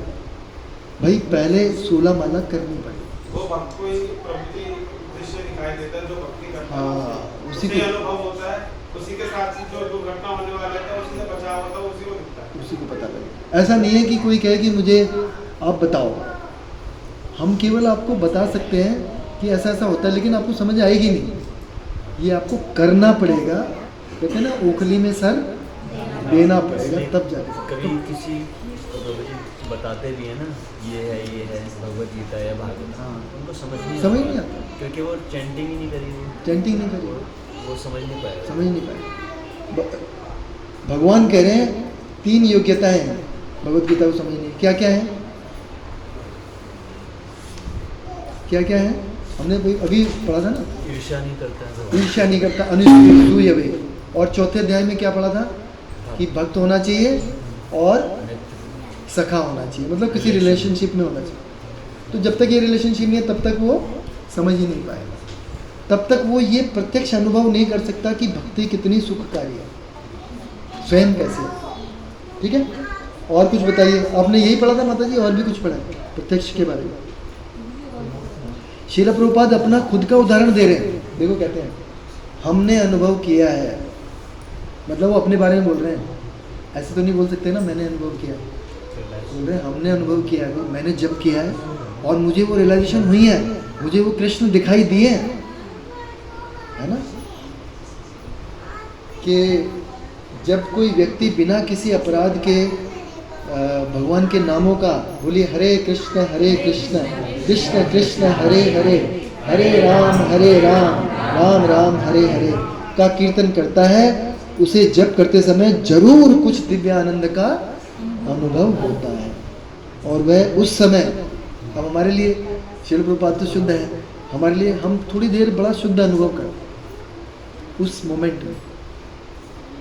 जैसे मैंने आपसे एक कोट शेयर किया था कि जब हम जप करते हैं और जप करते हुए भी हमारा ध्यान अगर हम भटक रहा है और हम जाने दे रहे हैं, तो क्या क्या प्रैक्टिस कर रहे हैं हम? संसारी चीज़ें। कैसे मुझे पैसा मिलेगा, कैसे मुझे बड़ी गाड़ी मिलेगी, कैसे मुझे बड़ा घर मिलेगा, कैसे मैं किसी को बुरा कहूँगा, कैसे उसने मेरे साथ बुरा किया है। तो इसका मतलब है मैं पापम कूटम फलम कूटम बीजम के चक्कर में फंसा रहूँगा।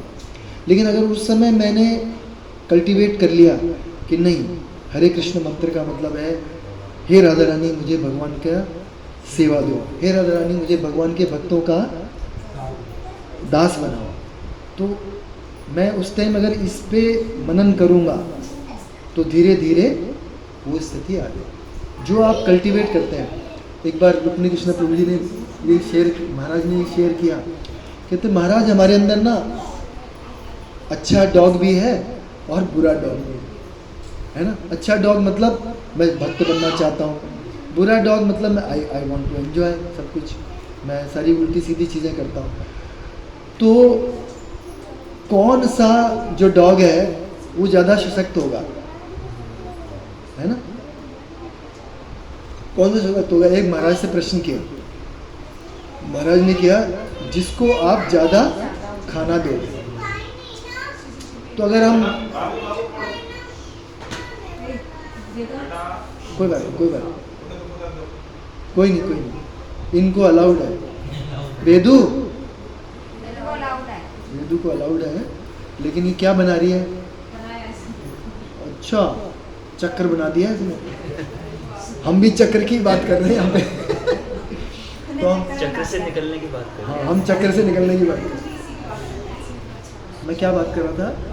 हाँ, कि फिर महाराज ने बताया कि जिस डॉग को आप ज़्यादा खाना खिलाओ, तो अगर जब के समय भी हम उस डॉग को ज़्यादा खाना खिला रहे हैं जो सारी उल्टी सीधी चीज़ें करना चाहता है, तो क्या होगा? हमारे अंदर का वही डॉग डॉबरमैन निकल करके बन रहा है। तो इसलिए हमें उस डॉग को ज़्यादा खाना खिलाना है। नहीं, इस मनके पे मुझे सुनना ही है, इस पूरे मंत्र को मुझे सुनना ही है। अब की बार मैं 2 मंत्र सुनूंगा। हर मंत्र के शुरू में मुझे ये ध्यान रखना है कि भाई ये जप मुझे सुनना है, ये मेरी प्रसन्नता के लिए नहीं है, भगवान की प्रसन्नता के लिए है ना। ऐसा करने से भगवान की आह्लादिनी शक्ति प्रकट हो जाएगी। ऐसे में ये मैं चीज़ें याद कर सकता हूँ, तो क्या होगा? फिर वैसे ही होगा, फिर आप जब के समय नाचोगे भी। ऐसा कभी हो सकता है? आजकल वो चलो ना, मैनिफेस्टेशन, कुछ भी आप सोच रहे हो, कल्पना कर रहे हो, प्रकट होगा, वही है, ये सब वही है। हाँ, तो ये कल्पना नहीं है एक्चुअली। अब ये कोई कह सकता है कि ये आपके मन की कल्पना है। श्री प्रभुपाद कह रहे हैं ये मेरा अनुभव है, मैंने किया है, मुझे अनुभव है। लेकिन अपराध रहित होके कर, और अपराध रहित करने का क्या मतलब है? कौन बताएगा? नाम अपराध और नामाभास में क्या अंतर है?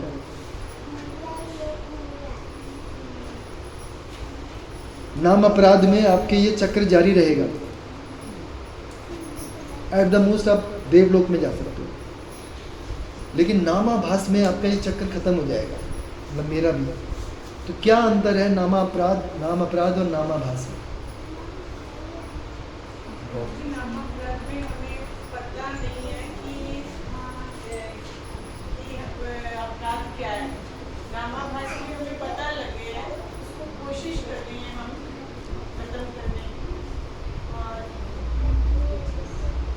थोड़ा सा क्लोज है। हाँ, कोई और बताइए।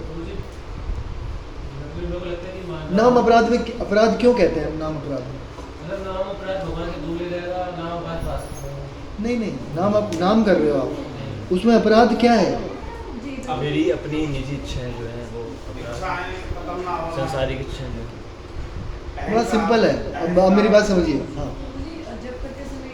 हाँ, जब करते समय इधर उधर कुछ सोचना, ये नाम अपराध। क्यों? अभिनत्वान नाम नामिनो, भगवान और भगवान में कोई अंतर नहीं है। अब भगवान का नाम ले रहे हैं तो भगवान है स्वयं, है कि नहीं? लेकिन सोच रहे हैं कुछ और। जैसे कोई गेस्ट आ गया, अब उसको बिठा दिया हमने, उसी के सामने बैठे हुए, लेकिन सोच कुछ हो रहे हैं, देख कुछ हो रहे हैं, है ना? अपराध, गेस्ट अपराध है जैसे, तो यहाँ पे नाम अपराध है। अभी किसी ने पूछा, एक बड़ा अच्छा प्रश्न है और बड़े ध्यान से सुनिएगा, कब पता चलेगा हम नाम अपराध कर? बताओ कैसे पता चलेगा? तो उन्होंने शेयर किया ये भी रुक्मिणी महाराज ने बताया। कह रहे हैं कि जिस दिन, और ये घूम फिर के वही बात है, जब आपको नाम और नामी में अंतर लगेगा। शिव प्रभु जी सुन रहे हो आप? हम कब नाम अपराध के स्थिति में नाम अपराध अपना हरिनाम करेंगे? जब हम ये भूल जाएंगे कि नाम और नामी में कोई अंतर नहीं, या फिर जब हम नाम और नामी में अंतर करेंगे। नाम कौन है? हरे कृष्णा मंत्र।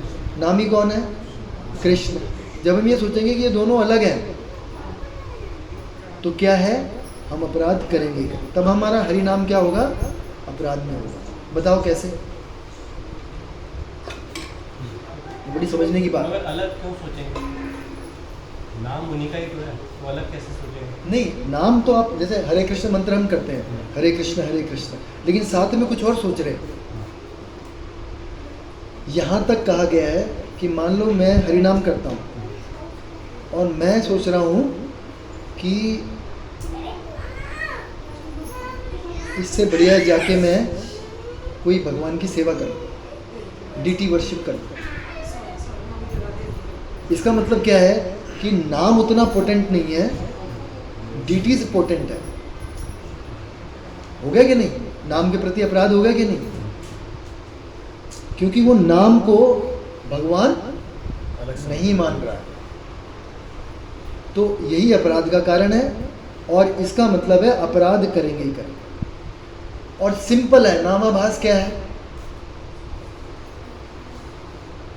अगर मैंने हर मनके को सुन लिया, अगर सुन के किया है, ये नामाभास। क्योंकि मैं जब चैंटिंग कर रहा हूँ, कुछ और चीज़ें सुनते हुए करते हुए, तो मैं खाली बोल रहा हूँ, मैं सुन नहीं रहा, मेरा ध्यान तो नहीं है ना उसकी तरफ। लेकिन अगर मैंने सुन लिया तो ये क्या हो जाएगा? नामाभास। और ये हमें नामाभास क्या करा देगा?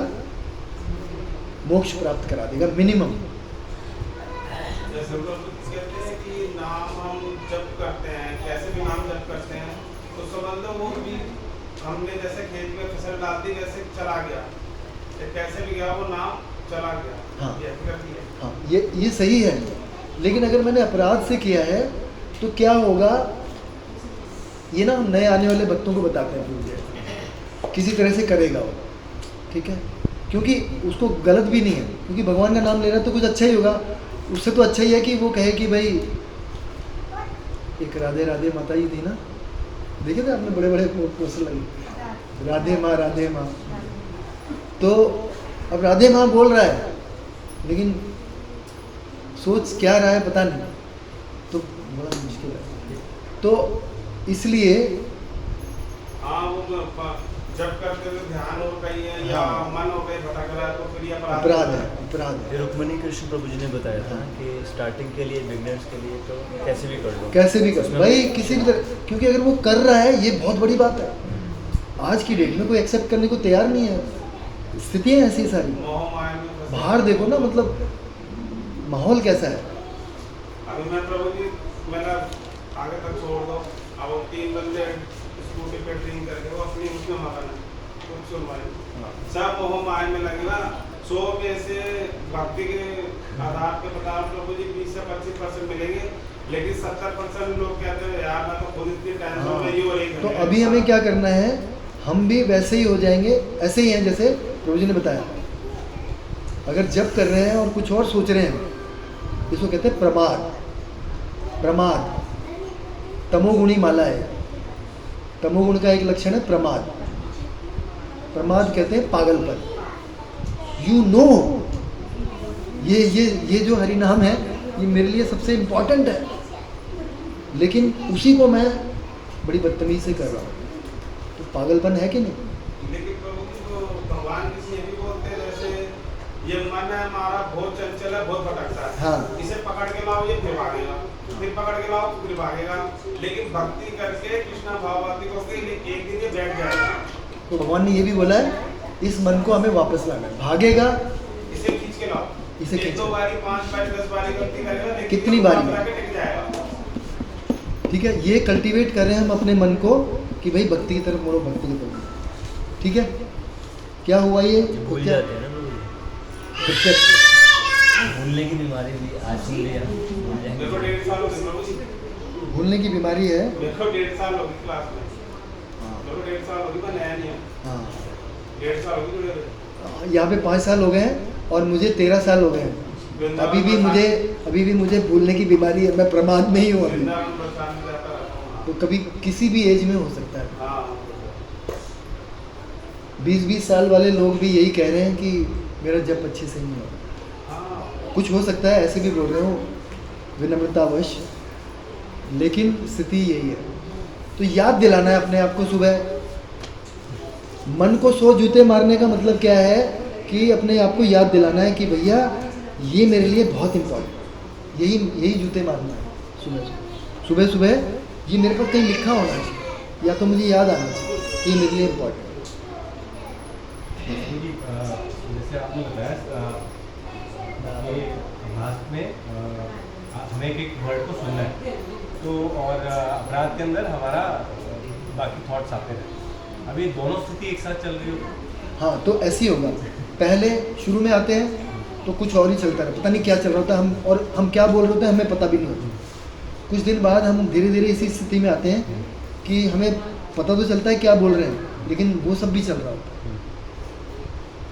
फिर हम कोशिश करते हैं, तो ये जो बहुत कुछ चल रहा है ये बहुत ज़्यादा चलता है, और जो हम कर रहे होते हैं सुनना होता है वो बहुत कम होता है। धीरे धीरे हमारा जो ये बैड डॉग है ये चुप हो जाएगा और अच्छा डॉग बोलने लगेगा। तो ये प्रैक्टिस है। इसी को भगवान ने बोला है कि अभ्यास योग्य, हाँ, कि अभ्यास करना। जब अर्जुन ने पूछा ना कि मेरा मन तो कंट्रोल नहीं है, कि मन की तो यही स्थिति है, मन तो ऐसे ही करेगा, वो भागेगा। आप कहो नहीं भैया इस बारे में कुछ सुनना है। प्रभु जी ये भी बताया जाता है कि अभी जैसे कोई डिज़ायर है, कहते हैं अभी रुक जाओ, पहले ये जपा एक बार अच्छे से कर लो। जपा करने इस मंत्र के बाद, इस मंत्र जैसे हरिदास ठाकुर के पास विषया है, ठीक है, भेजा गया उनका पतन करने के लिए। तो हरिदास ठाकुर ने ये बोला कि अभी मेरा ये माला ख़त्म नहीं है, फिर मैं आपको एंटरटेन करूँगा। हरिदास ठाकुर की माला 192 माला पूरे दिन भर चली।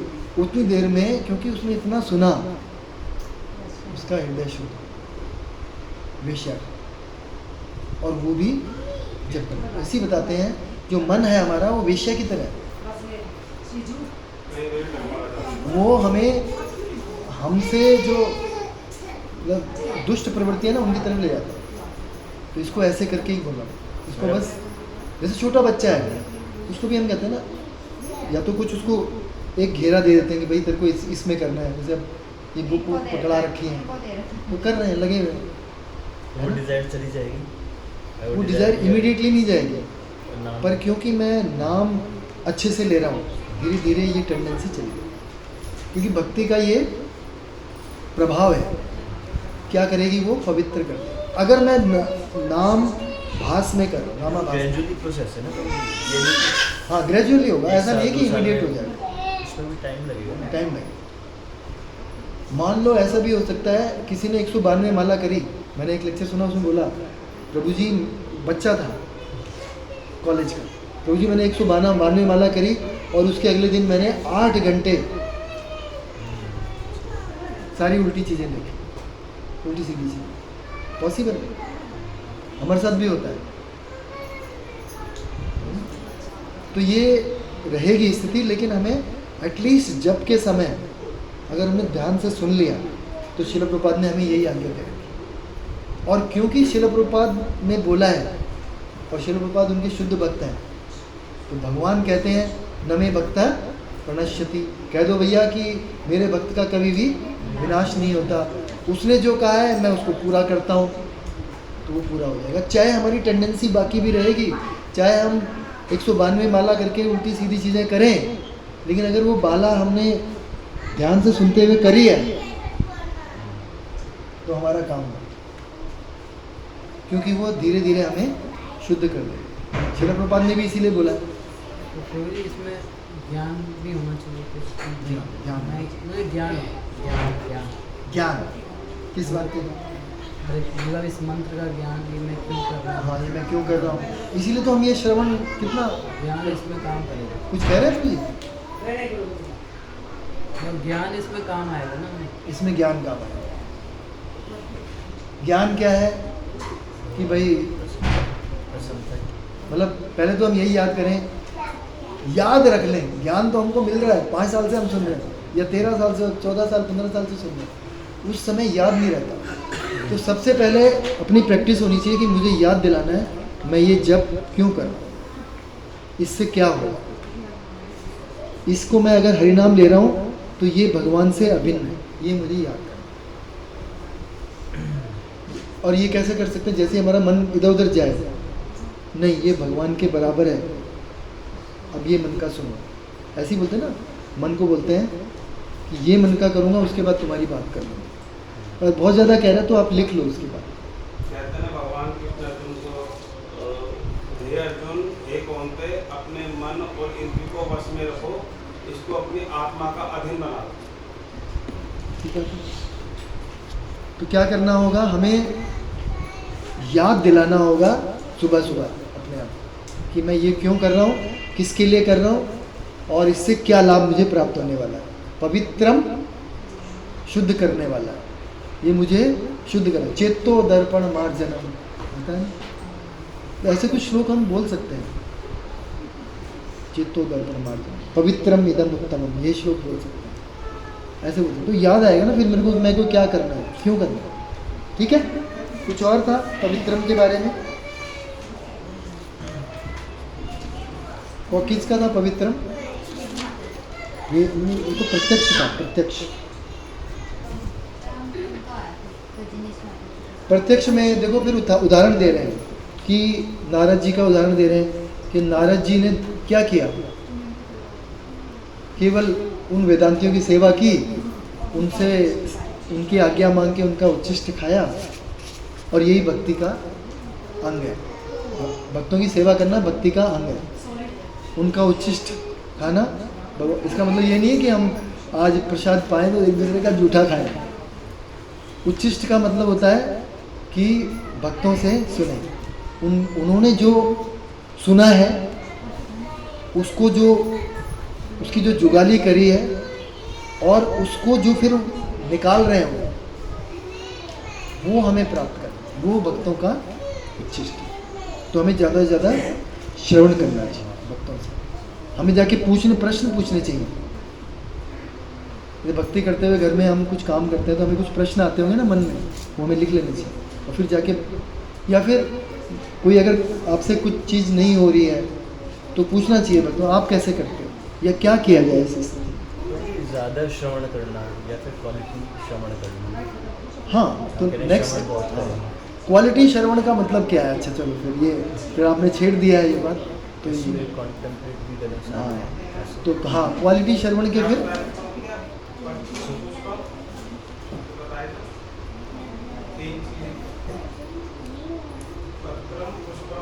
नहीं ये तो नहीं बताया था। पवित्रम पवित्रम पवित्रम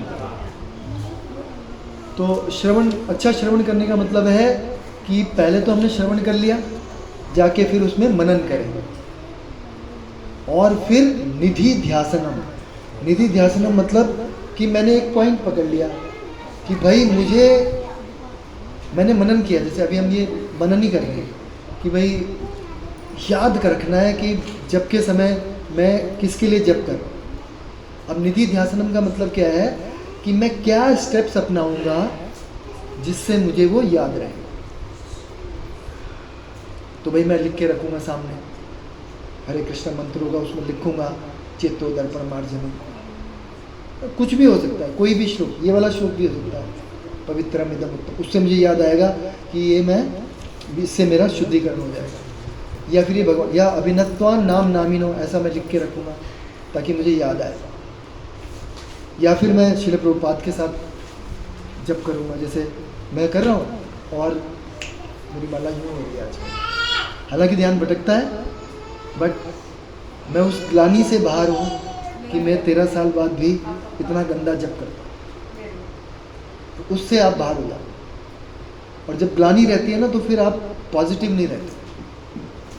तो ऐसा हमें कुछ करना पड़ेगा जिससे हम पॉजिटिव रहें, ठीक है। तो ऐसा हमें डेली हर बार करना चाहिए। कुछ भी श्रवण किया उसमें से एक पॉइंट जरूर निकाल के उसको अप्लाई करना चाहिए। ये निधि ध्यासनम हो गया, ये पूरी तरह से श्रवण अच्छी तरीके से हो गया, ठीक है। तो श्रील प्रभुपाद ने नारद जी का बताया और कहा कि नारद जी की क्या योग्यता थी बताओ। दासी के पुत्र थे, कुछ पढ़े लिखे भी नहीं थे। कोई कहे ना कि भाई भगवत गीता पढ़ने के लिए तो भाई पढ़ा लिखा होना चाहिए, फिर समझने के लिए संस्कृत भी आनी चाहिए। नहीं नहीं, केवल भक्तों की सेवा करके, भक्तों का उच्चिष्ट पाके, उनसे श्रवण करके हम नारद जी जैसे भक्त बन सकते। तो भक्ति की शक्ति है, इतना शुद्ध कर देगी कि वे औरों को शुद्ध कर सकते हैं। श्रील प्रभुपाद के विषय में देख ले, है ना, कैसे उन्होंने सारे मलेच्छों को शुद्ध कर दिया। आज वो मलेच्छ सबको शुद्ध कर रहे है कि नहीं। ठीक है, धर्म्यम, धर्म्यम किसका था? आपका ही था ना? अच्छा, हाँ धर्म्यम। हाँ तो 5 मिनट है, मैं बता देता हूँ, आप पढ़ लेना। धर्म्यम, धर्म का रियल पथ है। लोग क्या समझते हैं धर्म करना क्या है, बताओ क्या है धर्म का मतलब? अच्छे काम करना, अच्छे काम करना, दान करना। और बताइए, किसी भूखे को खाना खिलाओ। तुम ये क्या कर रहे हो? भगवत गीता बांट रहे हो। तो ये धर्म है उनके लिए। क्यों वो कहते हैं ये धर्म है? क्योंकि ना इस जगत में 4 चीजें ही पता है लोगों को। धर्म से क्या होगा? पुण्य। भाई मैं अगर अच्छा धर्म करूँगा, अच्छे से अपनी सेवाएं करूँगा तो मुझे कुछ मिलना चाहिए, मेरे को कुछ मिलेगा। अर्थ, धर्म के बाद क्या आएगा? उस अर्थ से मैं क्या करूँगा? अपनी इच्छाओं को पूरी करूँ। धर्म, अर्थ, काम। और जब मैं उस सारे इंद्रिय तृप्ति से बोर हो जाऊँगा या फिर मेरी इंद्रियां शिथिल पड़ जाएंगी, अब मैं ज़्यादा खा नहीं सकता। आकाश प्रभु जी, अब मैं ज़्यादा रसगुल्ले नहीं खा सकता, अब मैं ज़्यादा मतलब इंद्रिय तृप्ति नहीं कर सकता, मीठा नहीं खा सकता, इंद्रियां शिथिल पड़ जाएंगी। अब क्या करूं? चलो भाई मोक्ष प्राप्त करूं। एट द मोस्ट वो ये सोच सकता। लेकिन ये बोलते हैं ये होता है 4 पुरुषार्थ। लेकिन श्रीमद् भागवतम और जो भक्ति है वो 5म पुरुषार्थ के बारे में बात करते हैं। और ये 5म पुरुषार्थ किसी को नहीं पता। ये क्या है? भगवान की सेवा। ये किसी को नहीं पता। तो भक्ति जो है वो हमें 5म पुरुषार्थ प्रदान करती है, भगवान की सेवा। और जब वो करेंगे तो वो रियल धर्म है। क्यों? रियल धर्म क्या है? वो धर्मम तु साक्षात भगवत प्रणीतम। एक्चुअली ये है कि धर्म क्या है? भगवान ने जो कहा है वो धर्म है। लेकिन हमने अपने अपने धर्म बना लिए हैं, है ना। क्या क्या जो भी हम कर रहे हैं ये मेरा धर्म है। फिर लोग RWA को धर्म बना लेते हैं, फिर समाज सेवा को धर्म बना लेते हैं, फिर देश सेवा को धर्म बना, लेकिन उसमें कर क्या रहे होते हैं? अपनी ही इंद्रिय तृप्ति कर रहे होते हैं, है ना? एक वो आता है नर सेवा नारायण सेवा। हाँ, नर सेवा तो नारायण ये सेवा। किस कोई शास्त्रों से रेफरेंस? नहीं, कोई शास्त्रों से नहीं, ये मन गलत है। नर सेवा नारायण सेवा एक्चुअली वो गलत नहीं कहते हैं। अगर एक एंगल से देखा जाए तो जो भगवान के परमात्मा रूप पे ध्यान नहीं कर सकता, या फिर भगवान के साथ साक्षात एक रिलेशनशिप नहीं बना सकता, या मोक्ष मतलब जो ब्रह्म ज्योति है उसको भी नहीं समझ सकता, उसको कहते हैं ये जगत भगवान है। ठीक है, ठीक बात है। अब उसमें आपने क्या बात कही थी? नर सेवा नारायण। उसमें बोला है भगवान ने, वेयर डू आई लिव, इस जगत में मैं कहाँ रहता हूँ। तो बोलते ना कि भाई हाथ मेरे इंद्र हैं, पाँव मेरे शूद्र हैं, मेरा सर ब्राह्मण है, ऐसे करके बता। तो बोलते हैं उसमें एक श्लोक आता है, उसमें भगवान बोलते हैं मानवता में ही मैं रहता हूँ। तो वो गलत नहीं बोल रहे हैं। मानवता की सेवा करना माधव की सेवा करना है, लेकिन ये रियलाइजेशन अपने आप में पूर्ण नहीं है। हाँ, जो ये नहीं समझ अलग-अलग सकता लोगों इतना के ऊपर का लिए- लेवल, तो और उसके लिए यही कम से कम ये करे, कम से कम मानवता की सेवा करे, उसी से भगवान का रियलाइजेशन उसे हो जाएगा धीरे धीरे। जैसे अलग अलग यज्ञों के बारे में बताया, हाँ, वैसे ही बिल्कुल सही बात। आप समझ रहे हो बात को, है ना? तो वो गलत नहीं है। हमें उनको अरे तुम क्या कर रहे हो ऐसे नहीं कहना। गलत नहीं, लेकिन आपका स्टेज ये है, कोई बात नहीं, लगे रहो, आपका शुद्धिकरण होगा। और अगर वो कुछ सुनने के लिए उत्सुक है तो फिर हम उसे बता। तो धर्म का मार्ग है, ठीक है। ये कई लोग कहते हैं ना कि ये इनको भूखों खाना खिला दो, मूर्तियों खाना खिला दो। हाँ, मूर्ति को ये खाना लोगों का खिलाओ। जनरल होता है। उसे नहीं पता कि विग्रह है, इसमें गुरु महाराज ने स्वयं अपने हृदय से ट्रांसफर किया है, उन्हें बचा भी नहीं। तो ये कौन जान पाएगा? कह रहे हैं आचार्यवान पुरुषो वेद। ये जो जब हम पंचम पुरुषार्थ करते हैं तो ज्ञान और वैराग्य स्वयं आता है। वासुदेवे भगवती भक्ति योगा प्रयोजिता जन्यत्याशु वैराग्यम ज्ञानम च यद है, कि वैराग्य और ज्ञान आएगा। भक्ति के दोनों बच्चे हैं, अगर भक्ति करोगे तो ये दोनों बच्चे आपके सामने प्रकट हो जाएंगे।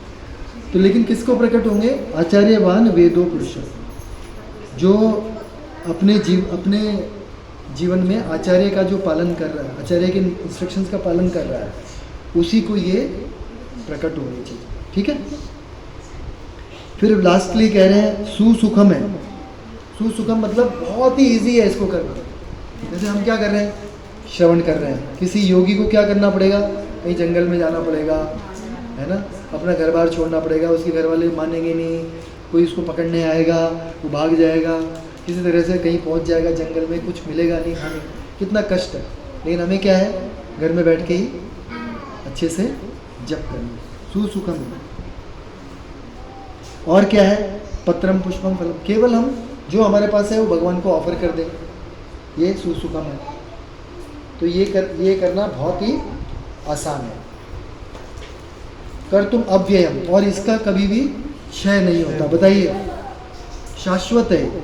जो भी आपने कर लिया, अगर मान लो आपने सुनते हुए भगवान का नाम कर लिया, हरे कृष्णा कृष्णा कृष्णा हरे हरे, हरे राम राम राम हरे हरे, ये आपके उसमें अकाउंट में जुड़ गया, ये कभी भी ख़त्म नहीं होने वाला।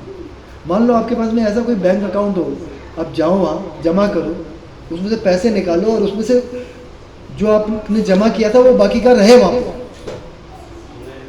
आप चाहोगे कि नहीं ऐसा बैंक? तो ये यही है भक्ति का, ये कभी भी क्षय नहीं है। योगक्षेमम वहाँ, भगवान कहते हैं मैं तुम्हारी भक्ति की रक्षा करूँगा। भगवान ये भी कहते हैं, क्या था वो श्लोक?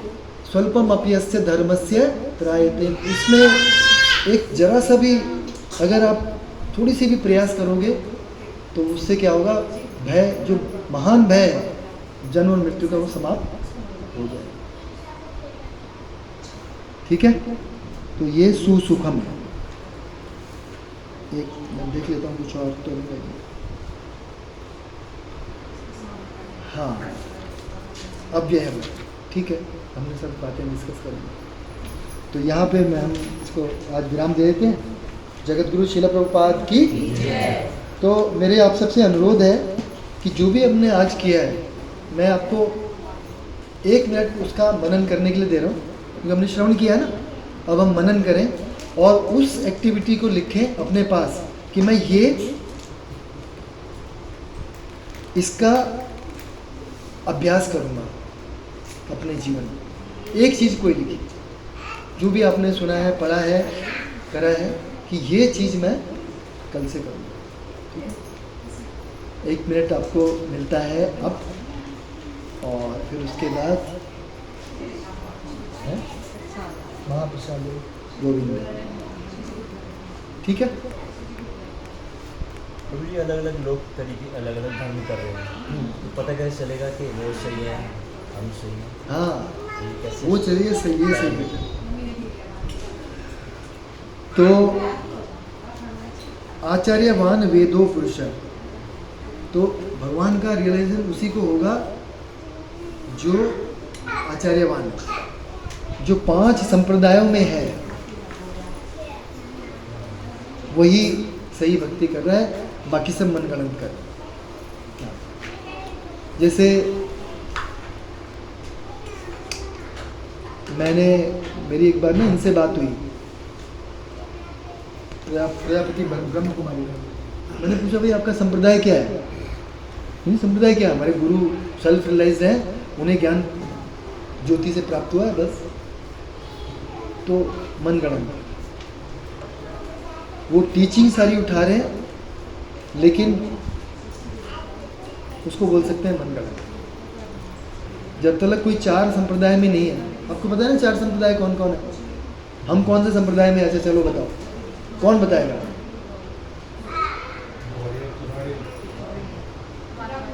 गौड़िया तो ठीक है, उससे पहले है वैष्णव। ओके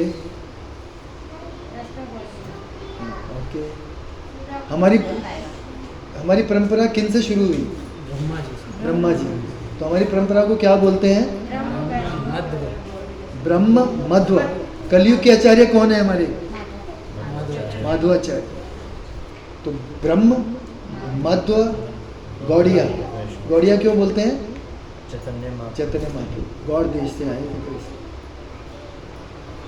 थे।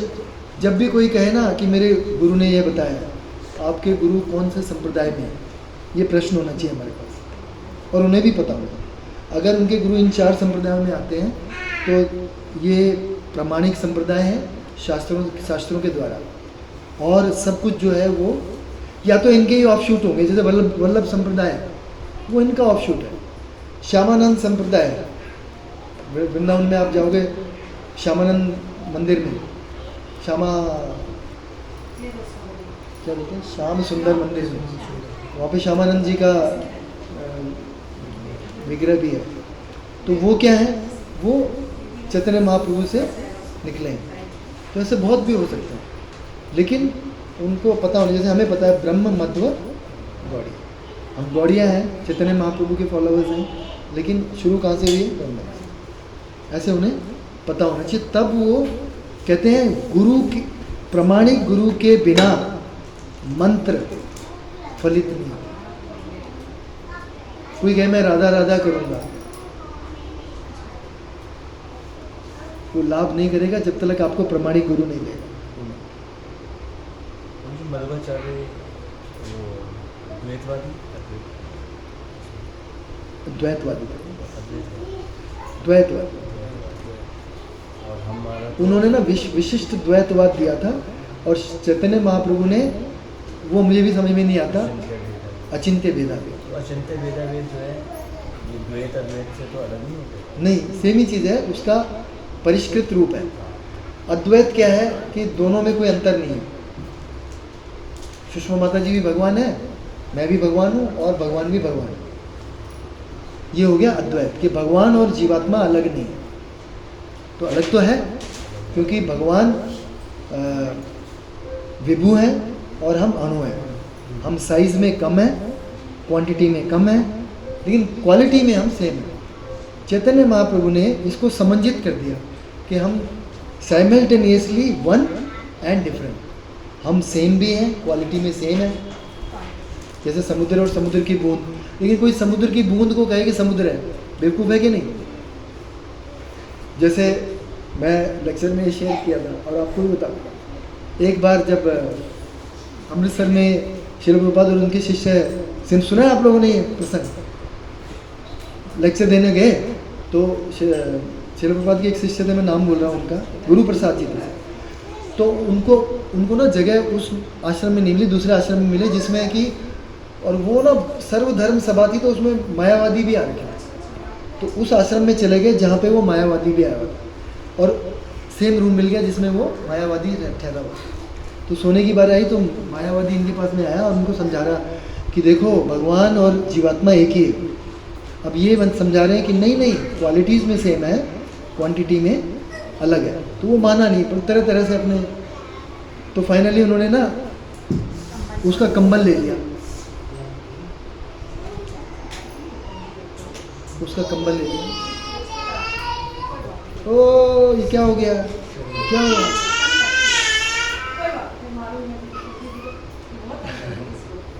तो उसने कंबल ले लिया और उनको बोला ये धागा लो और आज इसी से सोनो।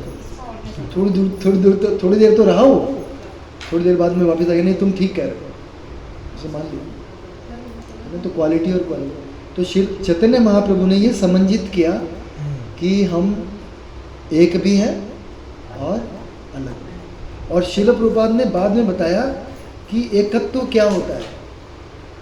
बहुत सारे प्रपट में देखोगे श्रील प्रभुपाद ने बोला है कि एकत्व का मतलब है कि भगवान की जो इच्छा है वही अगर हमारी इच्छा हो जाएगी तो ये एकत्व है भगवान का। ऐसा नहीं कि भगवान के साथ मर्ज हो जाएंगे तो ये एकत्व होगा, भाई तब कैवल्य में होंगे। नहीं, कैवल्य में कब होंगे? जब हम भगवान की जो इच्छा है उसको पूरा करेंगे, वही हमारी इच्छा है। ये भागवतम में आता है एकत्व करना, अलग अलग लोग अलग अलग तरीके से बोलते हैं श्री प्रभुपाद, और बात सही है। मान लो मैं भगवान के साथ मर्ज हो गया तो करूँगा क्या वहाँ पे? इसका मतलब है मैं भगवान ही बनना चाहता हूँ ना। ये कहते हैं this is the last snare of maya, कि भाई कोई चाहता है कि अच्छी पत्नी मिले, अच्छी गाड़ी मिले, इससे ऊपर क्या है मैं मानवता की सेवा करूँ, जैसे आप बोल रहे थे, लोगों को खिलाऊँ, तो इसमें भी अपनी इंद्र तृप्ति रहती है। लेकिन उससे बड़ी क्या है कि मुझे मोक्ष मिल जाए, मैं भगवान के साथ मर्ज हो जाऊँ, मैं भगवान ही बन जाऊँ। ये सबसे लास्ट स्नेयर है, सबसे लास्ट अटैक है माया का। इसको भी पार करना होता है शिव कृपा से, ठीक है। लोग कहते हैं मोक्ष सबसे बड़ी बात है, स्वर्गवासी हो गए मेरे पिताजी, ऐसा बोलते हैं। उन्हें पता ही नहीं है स्वर्ग से ऊपर भी कोई चीज़ है ना। या फिर कोई ऐसे भी बोल देते हैं गोलोकवासी। अरे आपको पता नहीं है गोलोकवासी होने के लिए क्या करना पड़ता है, ऐसा भी हो। हाँ, लेट हो जाएगा, तो किसी का कोई और प्रश्न है तो